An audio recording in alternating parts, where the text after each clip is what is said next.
Gonna be solving AS level chemistry halogenoalkane questions today.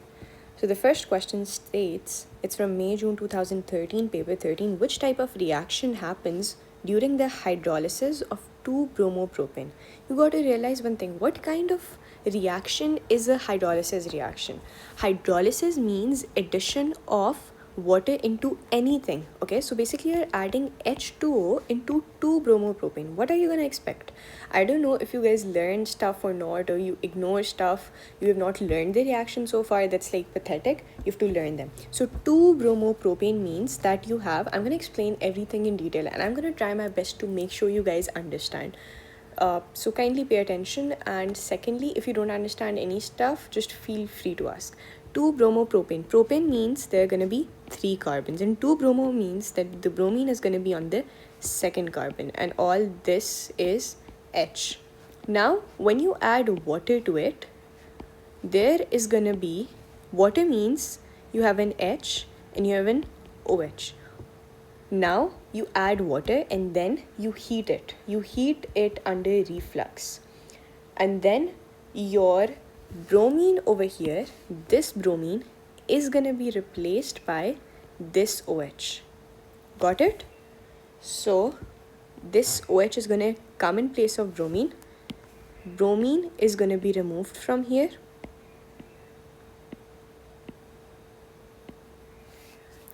OH is going to come over here. Now look, what's happening? What kind of reaction is this? Bromine is a nucleophile, right?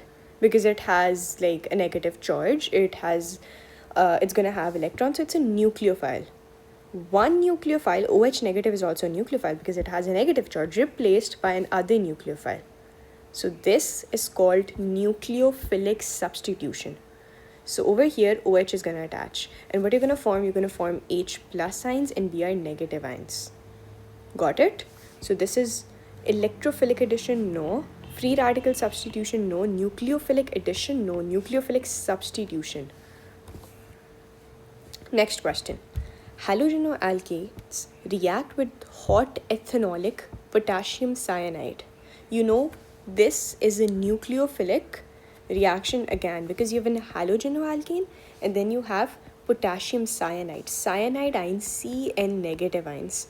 There's a lone pair on carbon. These ions also act as nucleophiles. And they're going to be, let's see what kind of reaction happens. The reaction mechanism is either SN1 or SN2 mechanism. Which statement is correct? SN1 mechanism happens when you have a tertiary halogenoalkane. Like this is the carbon atom, CH3, CH3, CH3, Cl. This is a tertiary halogenoalkane because you have 3 alkyl groups on the alpha carbon. Alpha carbon, the carbon that has the reactive group, like the chlorine or the halogen, basically is attached to 3 alkyl groups. So this is your tertiary halogenoalkane. And tertiary halogenoalkanes follow which mechanism? SN1 mechanism. Over here, and in SN1 mechanism, what happens is that first, this bond breaks. This carbon-chlorine bond is going to break in the first step. And then your cyanide Cn negative is going to add over here. Got it? That is SN1 mechanism. Some people might think, because they've learned these mechanisms, SN1, SN2, in terms of OH negative, when you add NaOH, no. That's not only when SN1, SN2 mechanism happens. All kinds of tertiary halogenoalkanes which have a nucleophile with them, if they want to substitute this nucleophile with another nucleophile like Cn negative or OH negative, it's going to follow SN1 mechanism. SN2 mechanism is followed by primary halogenoalkanes. Now what a primary halogenoalkane is attached to 3 hydrogens, or there can be 3 hydrogens, or there can be 1 CH3 group and 2 hydrogens. This is also going to be a primary. Some people don't get it. If there's a hydrogen over here, this is going to be a primary. And if there's a CH3 or an alkyl group on one side and a 2 hydrogens on the other side, it's going to be a primary halogenoalkane. This is going to give you SN2 mechanism. And what's going to happen in SN2 mechanism? There is going to be an intermediate bond, intermediate product form. This carbon-chlorine bond is not going to break first. First, the OH is going to attack this carbon. Got it? Okay, all secondary halogenoalkanes react by SN2 mechanism only? No. For tertiary, it's SN1. For primary, it's SN2. And for secondary halogenoalkanes, देखो, over here, there were 1, 2, 3 alkyl groups, right? Over here, there were 1 alkyl group. What if there are 2 alkyl groups? Like, that's going to be a secondary halogenoalkane. If I have a carbon that's attached to 1 hydrogen and 2 alkyl groups like this. So this is then going to be a secondary halogenoalkane. And secondary can do both, can react with SN1 mechanism as well as SN2, right? So there's no restriction on them. Both halogenoalkane and the cyanides, I told you what's going to happen, cyanide is going to replace it, are involved in the initial steps of the SN1 mechanism. Now over here, I'd like to tell you guys one thing. You know why this mechanism is called SN1 mechanism? And why this mechanism, the second one, is called SN2 mechanism? There's a simple reason for it. Okay?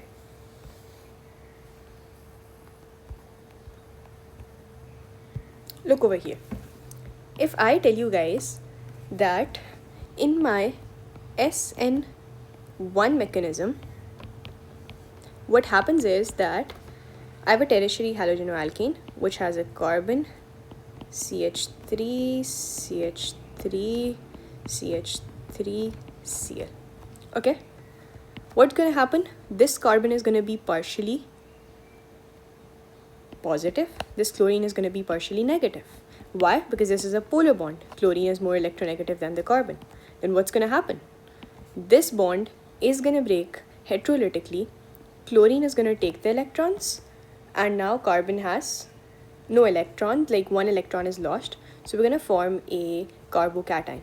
Carbon, CH3, CH3, and CH3, and positive carbon.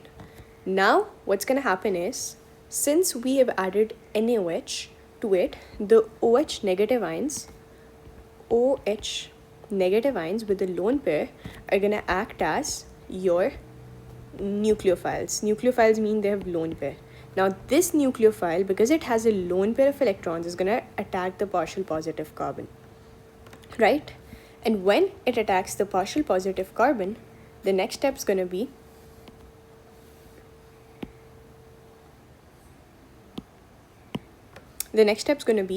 that you have CH3, CH3, CH3, and this OH is going to add over here. Over here, the first step in which this carbon-chlorine bond is being broken is called your slow step.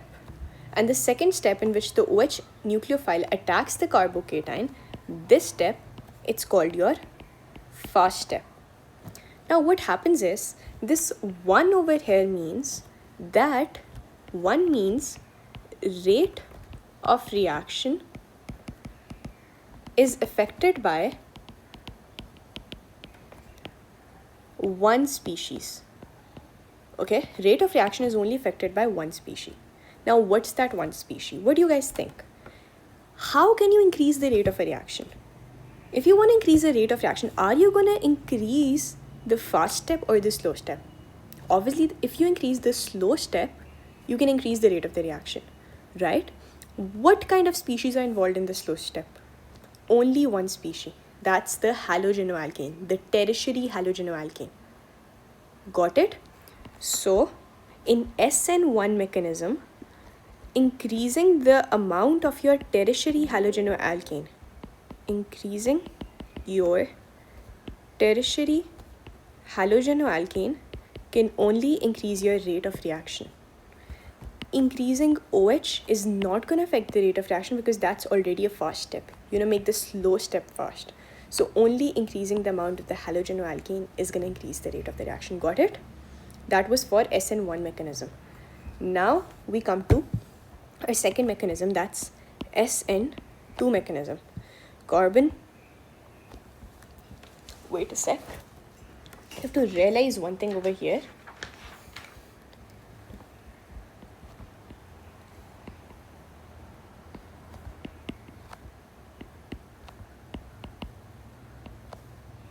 Now you have a OH negative electrophile.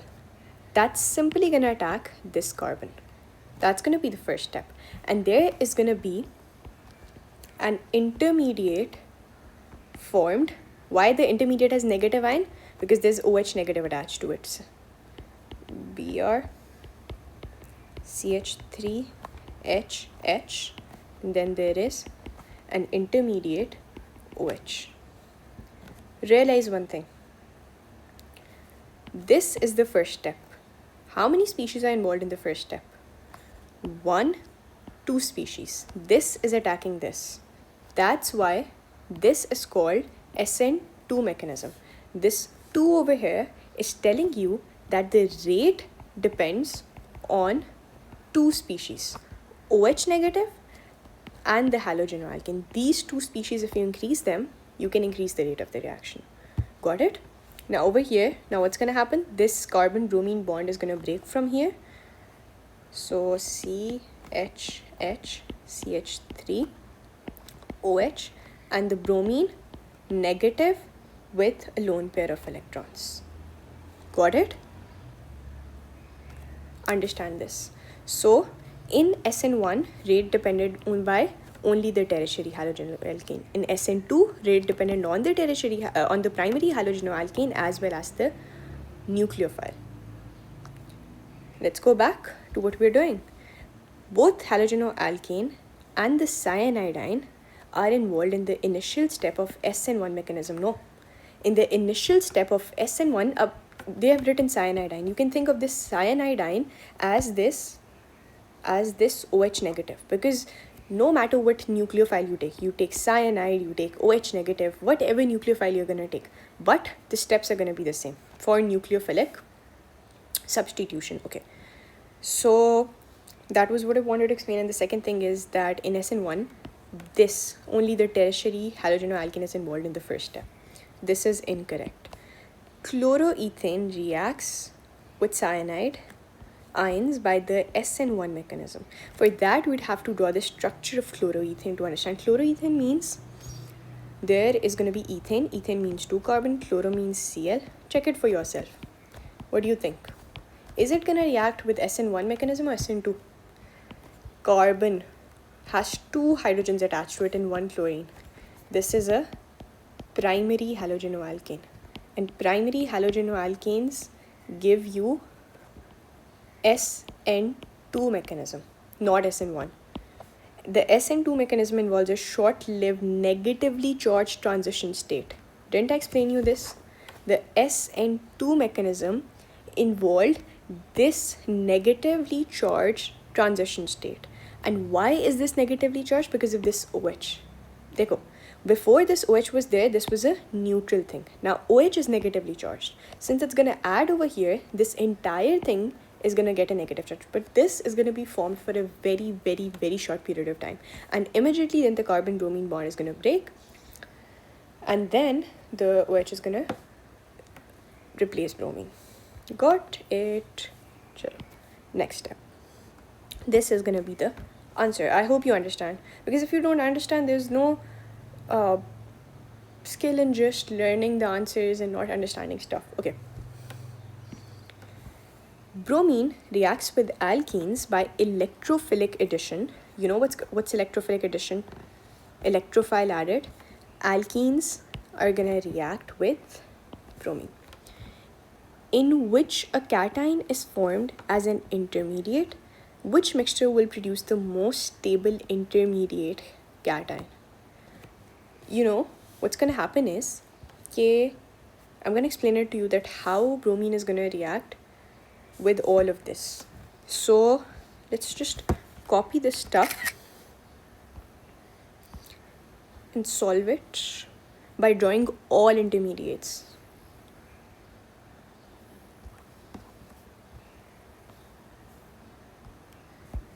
We're gonna draw what happens if bromine is first gonna react with 3,3-dimethyl pent-1-ene. Don't be intimidated. 3,3-dimethyl pent-1-ene. First draw pent-1-ene. Pent-1-ene means 1-ene means there are gonna be 5 carbons. 1, 2, 3, 4, 5. 1-ene means on the first carbon there's gonna be a double bond. 3,3-dimethyl. 1, 2, 3. Dimethyl means 2 methyl groups on carbon number 3. Okay, I hope that makes sense.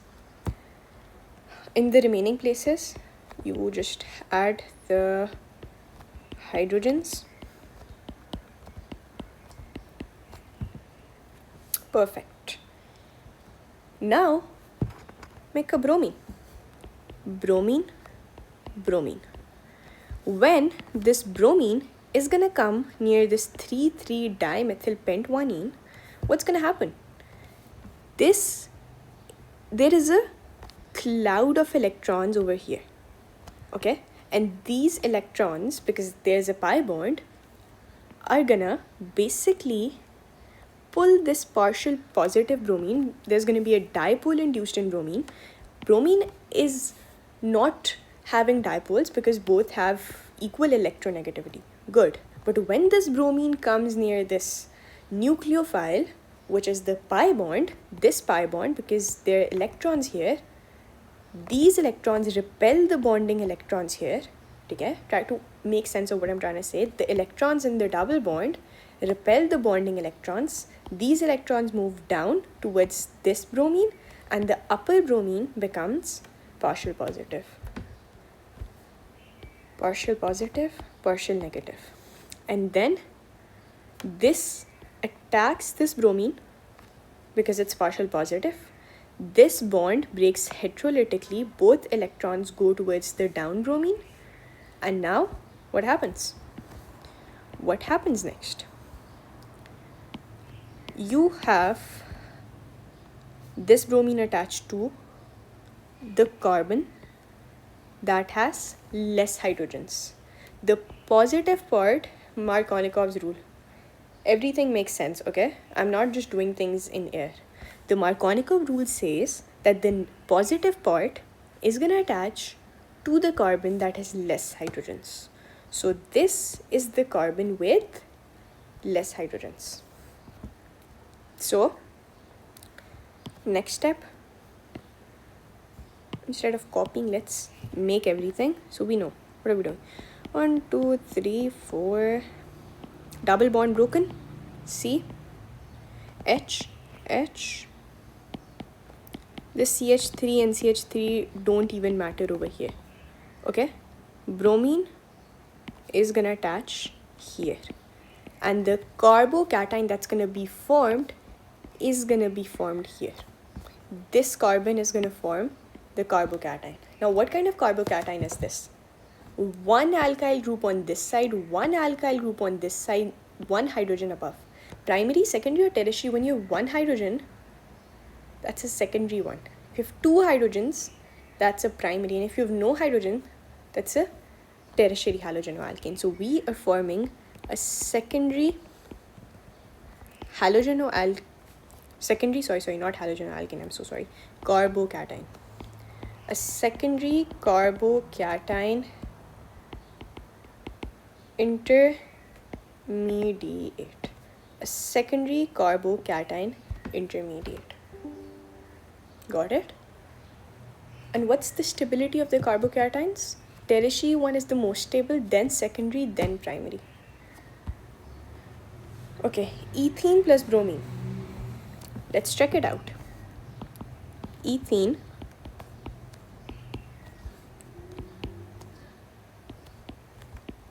plus bromine. There's going to be a bromine here. Partial positive, partial negative. This is going to attack this thing, whatever. And when the bond is going to be formed, this partial positive bromine, because both have equal hydrogens, is just going to attach randomly to one carbon. And this bond is going to break from here. And then what do you have? This carbon is forming a carbocation. And what kind of carbocation is this? One alkyl group, two hydrogens. This right here is a primary carbocation. Got it? Which is less stable than secondary carbocation. Third, methyl propene plus bromine. Okay, methyl propene. Propene means 3 carbons. Methyl means 1 CH3. I'm just doing this for the hydrogens. Now what happens?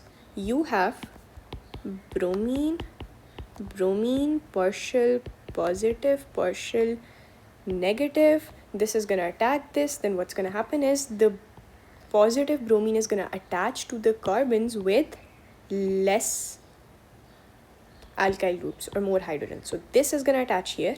Now look, this bromine is going to attach to this carbon because this carbon has 2 hydrogens. This carbon has no hydrogens. The positive part gets attached to the carbon with less hydrogens. So it's going to attach here. Now what do we have? This bond is going to break. Positive thing over here. What kind of carbocation is this? One alkyl group here, one alkyl group here, one alkyl group here.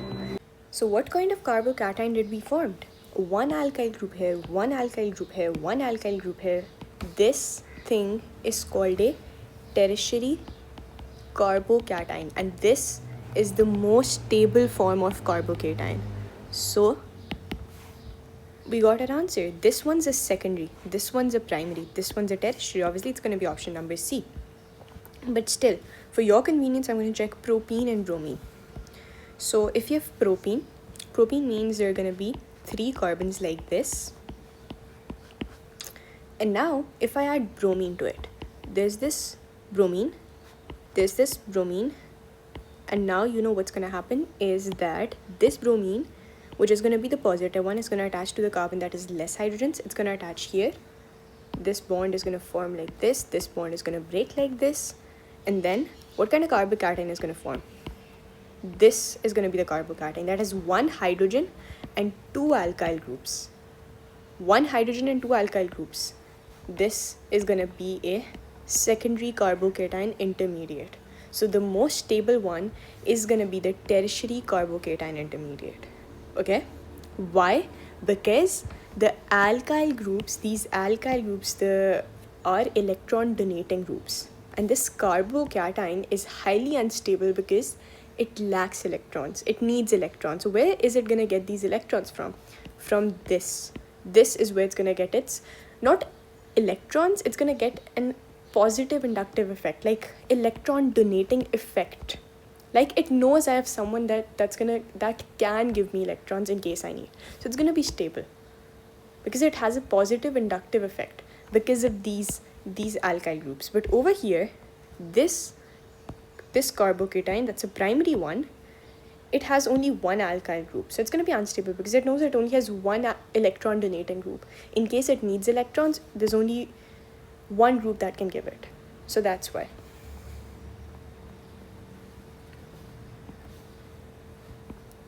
Methyl propene plus bromine. Next one. Alkynes are hydrocarbons that contains the carbon-carbon triple bond. Like alkynes take part in addition reactions. A saturated compound can be formed. Good. For example, ethane reacts with an excess of hydrogen to form ethane. Okay, so we are going to form ethane.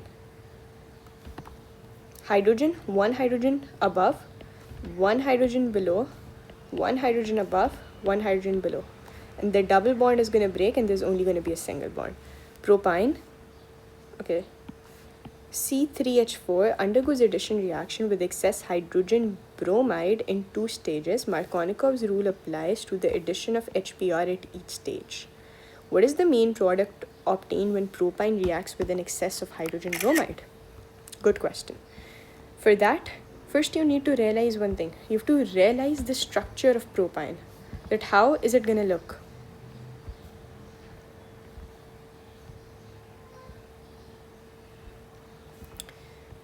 There's gonna be carbon-carbon triple bond. The first thing we know, carbon-carbon triple bond.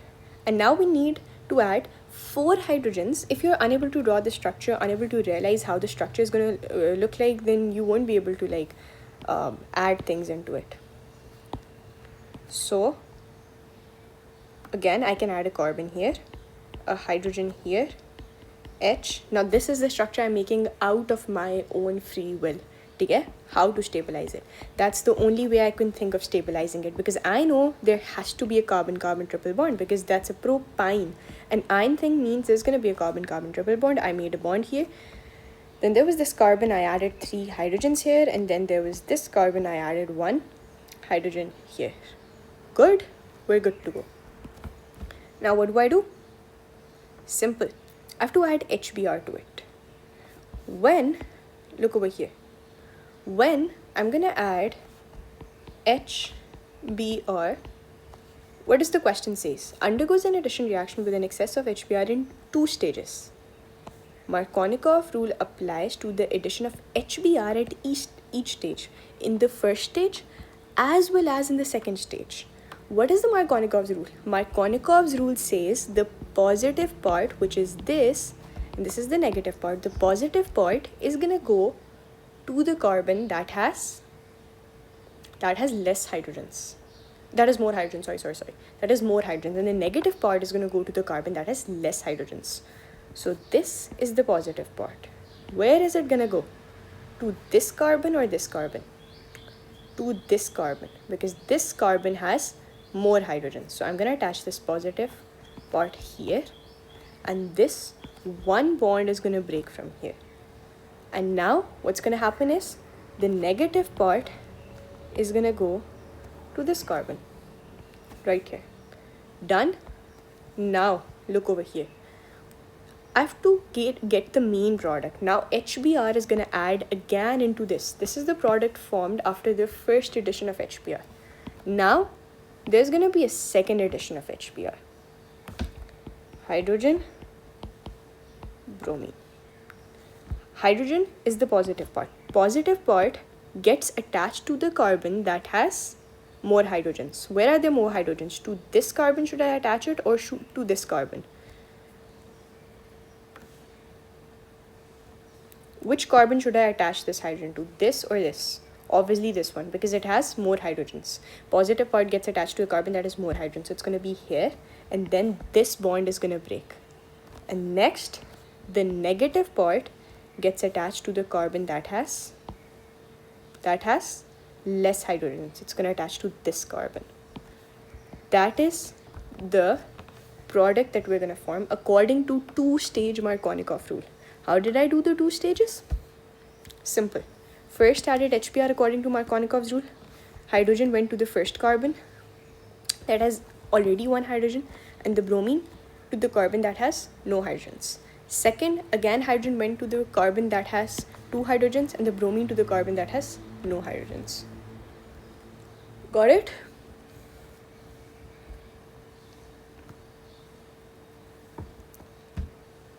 Now what do? We try to write the structural formula. CH3 CBr2 CH3. Simple. CH3 CBr2 CH3. Got it? Do we have any answer like this? CH3 CBr2 CH3, option number D. Got it? That was what you had to do. Next, when bromoethane reacts with hot ethanolic, not using aqueous, using ethanolic sodium hydroxide, and we have a halogenoalkane, this is going to do an elimination reaction. Remember that whenever you have halogenoalkanes, if it's ethanolic NaOH, it's going to do an elimination reaction. And if it's aqueous NaOH, it's gonna do a nucleophilic substitution reaction.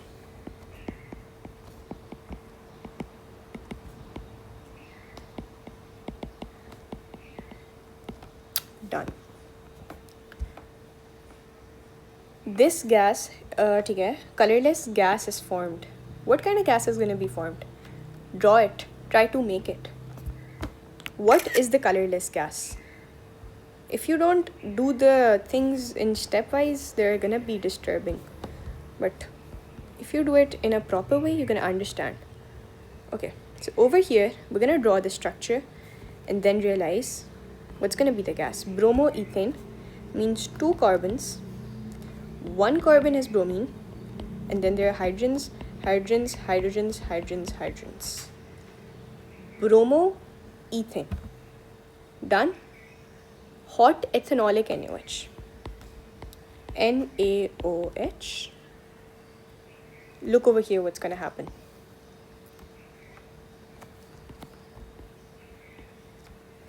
This H is gonna, let me just use different colors so you guys have a little idea that we're doing the product. How is the product going to be formed? This H is going to come off.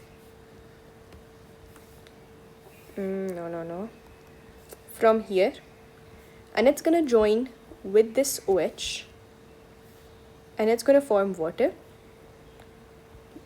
Okay? H gone. This Br is going to come off from here.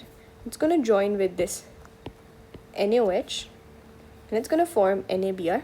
2 products are done, and the third product is going to be H and Br are removed. It's going to be this alkene, which is ethene. Look what I did. Took this, added NaOH, erased this, made the bromine join with Na, formed NaBr, made the H join with OH from here, formed water. Br and H gone, double bond here. That's an alkene. Understand? So what is going to be the colorless gas? 1,2-dibromoethane, ethanol, ethene, hydrogen bromide. What do you think? OH, water can be like in steamy, there can be fumes of water like those white things in gaseous form. NaBr, it's a solid because sodium bromide, ionic compound. And then this ethene gas is what we're forming. Got it? So it's option number C. Don't be intimidated by other stuff. Okay, next. Which statement describes what happens when 2-chloro, and the people who think that what was that stuff? Ethene is not a gas. Your alkenes, the lower ones that has less carbons, are actually gases. Okay? Let's continue. 2-chloro-2-methyl-propane is warmed with NaOH. 2-chloro-2-methyl-propane is warmed with NaOH, aqueous. What's going to happen? When we have aqueous NaOH, what do? We do nucleophilic substitution. The halogen is going to be substituted by the OH. Okay? I'm going to go step by step with absolute clarity in concepts. The secondary halogenoalkane reacts by a mixture of... Draw the structures, work on it, I'm going to figure it out.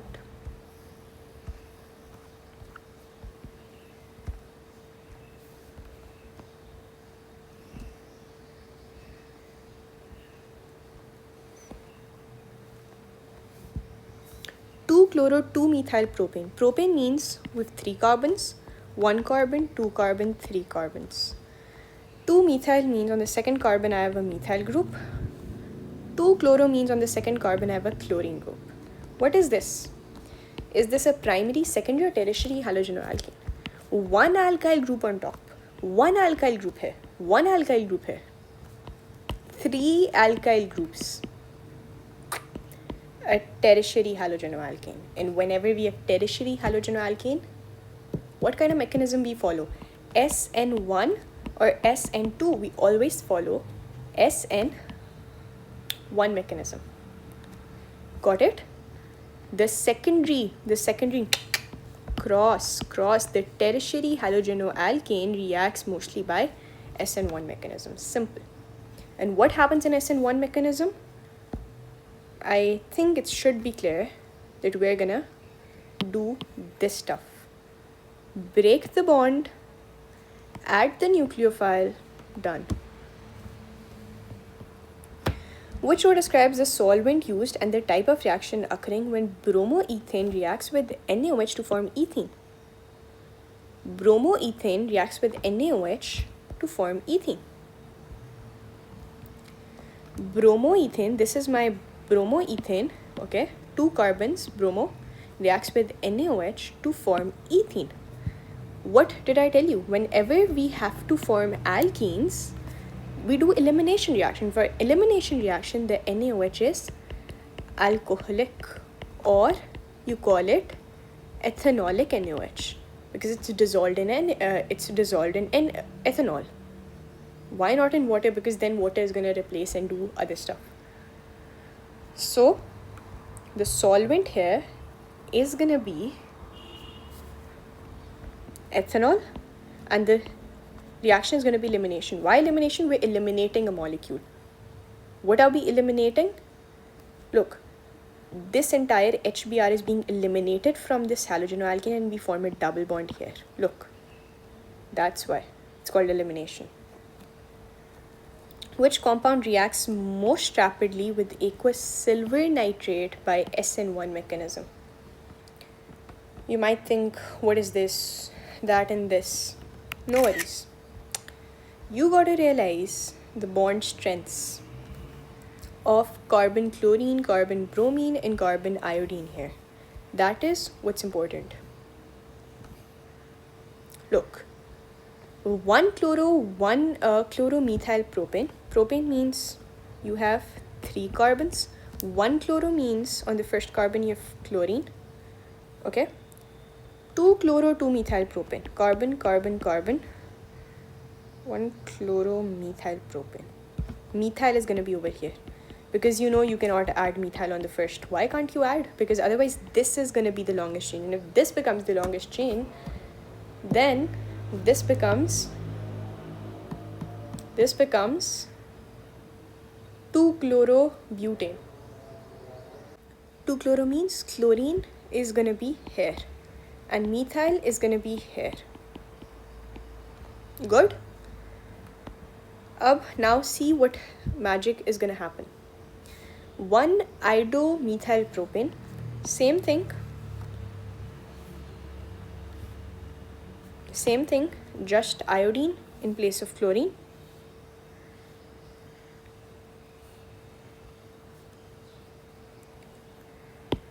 Two iodomethyl propane, same thing, just iodine in place of chlorine.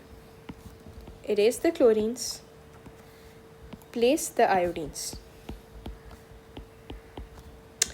We need a rapid reaction.